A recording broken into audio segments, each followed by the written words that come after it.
Hello number ones, welcome back to my channel. This is the Metatron speaking. You know how a few days ago I made a video dedicated to talking about Hassan Piker? Well, today we've got another one, as you know, and this video is dedicated to Destiny. Now, whatever you may think about Destiny's ability to speak, debate, positions, rhetoric, political analysis is all completely irrelevant. Because as it was the case with Hassan Piker, he too has crossed multiple lines. I used to watch his debates sometimes. I watched him debate Andrew Wilson, I watched him debate Ben Shapiro, and in general I enjoyed listening to positions from both sides in order for me to maintain an open mind and seeing how people counter arguments that otherwise you would only hear within echo chambers. However, I completely stopped watching him after he made fun of the firefighter who lost his life during President Trump's assassination attempt. At that point, I thought that Stephen Bonnell had reached his new low, his lowest point, but boy was I wrong.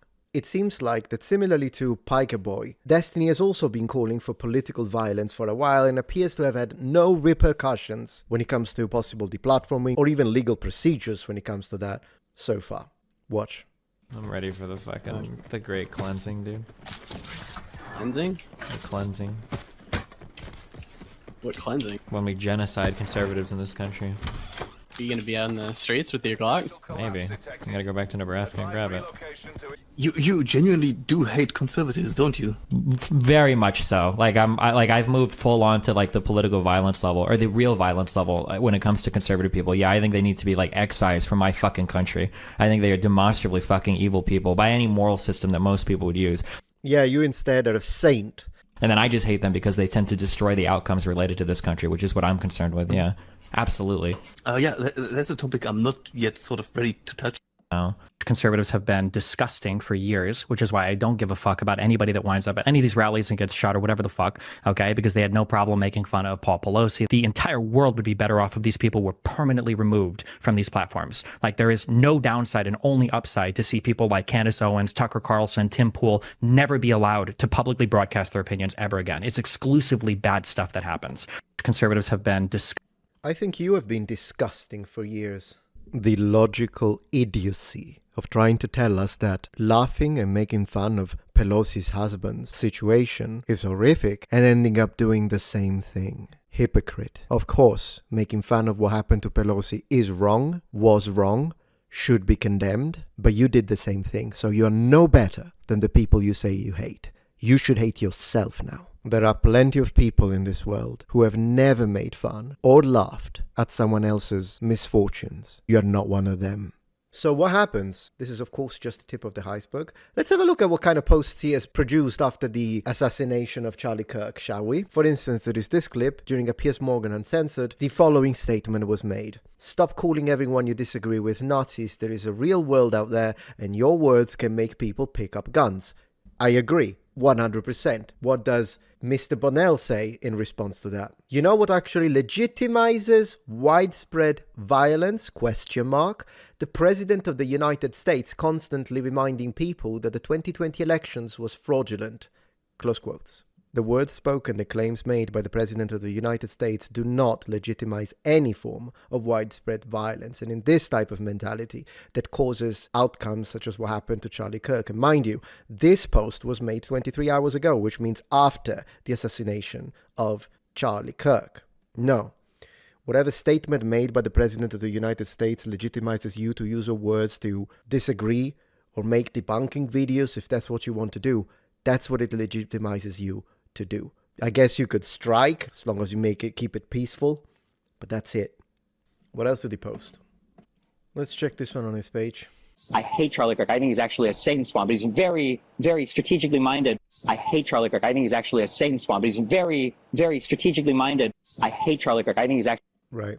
Charlie Kirk is a Satan spawn, according to... And somehow CNN... showed that. Absolutely, CNN showed this tolerance. I am sure that the left is going to be packed of new people moving from the center thinking, man, you know what? This is what I really want. You convinced me now that you... Yeah. This is exactly the 12th of September. 12th of September. And what he has to say about it? Make a joke and change it into was. That's why you're... These people are the enemy of the left before being the enemy of the right. They are the reason so many centrists are turning right-wing. And they are the reason why so many moderate lefties are turning centrist. Prove me wrong. Now, of course, he made more videos about it. Let's have a look. Is he being at least basically decent? I'm not asking for him to like Charlie Kirk. That would be a lie, clearly. So I appreciate honesty. But what is he saying? Is he being decent? Decent and destiny are two D's you will never see together anywhere. He says, don't apologize for Charlie Kirk's death. You gotta be joking. His body was still warm and his wife is still grieving, and this is what he does. And by the way, he was mocking his wife as well, as she was like kneeling in front of the casket crying, and he was mocking her. This guy is vile. This guy is anything and everything he accuses the opposite side to be. So whenever this guy sees someone vile on the other side, which of course exists, vile people exist everywhere. There are vile people in my religion, Christianity. That doesn't make Christianity wrong. It just makes the people who are within Christianity that happen to be vile, vile. And this is what people like him are doing. They take the full group and they apply the worst rhetoric from a single bad apple onto the entire group, and then they say their call to actions for violence. This is the difference. This is an important aspect that needs to be underlined. Do not take bad apples and apply them to everyone. Take the bad apples and hold them accountable. But he says, don't apologize for Charlie Kirk's death. Excuse me, what? First of all, who is asking to apologize? Look at the mental manipulation there. No one is asking someone who didn't do anything to apologize. However, if there is someone like you who has been constantly pushing for violence onto people you disagree with, yes, you should apologize, but you won't because you wanted this. He said it, he stated it. He said this is what he wanted. This is the America he wants to live in, an America where people cannot freely express their ideas without the fear of being gunned down like animals. This is the America he wants, which is why he's now doubling down and saying, don't apologize. Tell me I'm wrong. Tell me my analysis is incorrect. This sounds like a bad thing to say. This sounds like a bad thing to say, and people don't like to think of it this way, but It is a bad thing to say. the reality is there are like 4 different worlds that we can live in, and it relates to like this concept of like a prisoner's dilemma. In the prisoner's dilemma, I think a lot of people talk about this. I don't know how many people are aware of how that actually works, but for prisoner's dilemma, the issue with it is it's a... Who speaks faster, XQC or Destiny? Enunciation. If you want, I can give you some diction lessons, Destiny. Since I am, after all, a professional language teacher, you need to learn to enunciate. paradoxical setup kind of where there is a positive outcome for 2 different players. However, both players basically become incentivized using logic to take the worst outcome, basically, for collectively. So you have 2 different people who are caught, and the 2 people who are caught are being interrogated by the police. And then the question is do you cooperate with the police and rat out your friend, or do you not cooperate with the police? I shouldn't be using cooperate like this. Or do you not work with the police and then you cooperate with your friend? That's supposed to be phrased, right? Okay, we'll say prisoner 1 cooperates. Okay, I don't care about this. Also because, and then people tell me I use word salads. There is a worse world than this one here. We're just pretending that it is. The violence against each other. Civility. Yeah. Okay, this is where we kind of want to be. Yes. All right. We want to be. Well, you don't. We do. You want violence on the streets. So no, you don't want civility. Don't put we. You and I are not the same. Here where things are civil. All right. Meaning we're not killing each other. Right. Or having a bad time enacting violence against each other. This would be like ideal. This is a good Yeah. world. Okay. Yeah. Right now, at best, we're in this world. Okay. Which you created. Nobody wants to say this, but the problem is that this here is not the worst world. We're just pretending that it is. Okay. Of course. So The reason why it doesn't make sense for Democrats to disavow over and over and over again when Republicans won't do it is because there is a worse world for this. And the worst world is... I would like to underline, not to interrupt him too much, but I would like to underline. Did you see what he's doing? Democrats are disavowing, so the whole group are saying violence bad, but Republicans are not doing that. Did you not see the wave of Democrats and liberals that had been specifically laughing and giggling for Charlie Kirk's death? And I found some TikTokers who specifically asked, as a call to action, now go and do Charlie's children and wife. Is he out of his mind? The reality is, because I'm the one who tells that this is a political manipulator, I tell it how it is. The reality is that there are some people that condemn violence, usually the overwhelming majority, and then there are people who want violence. However, what happened in the wake of Charlie Kirk's assassination and the aftermath, you are probably a liberal and you're watching this and you're saying, no, I don't want that. I don't want violence. I'm against violence. I didn't like Charlie Kirk, but I'm against violence. Great.